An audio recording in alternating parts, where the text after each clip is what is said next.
Hi friends, இன்றைக்கான video என்னென்னு பார்த்தீங்கன்னா, நம்ம வந்து நெல் பயிர் வந்து நடுறதுக்கு முன்னே உழவு எப்படி ஓட்டுறதுன்னு தான் பார்க்க போகிறோம். ஃபஸ்ட்டு பார்த்தீங்கன்னா, நம்ம வந்து தழைய சத்து போடணும். எந்த தழையாக இருந்தாலும் பரவாயில்ல.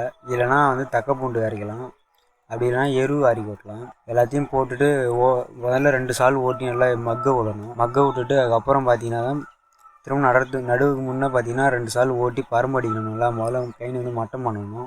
மட்டம் பண்ணிவிட்டு அதுக்கப்புறம் பார்த்தீங்கன்னா நம்ம வந்து நடவு பண்ணணும்.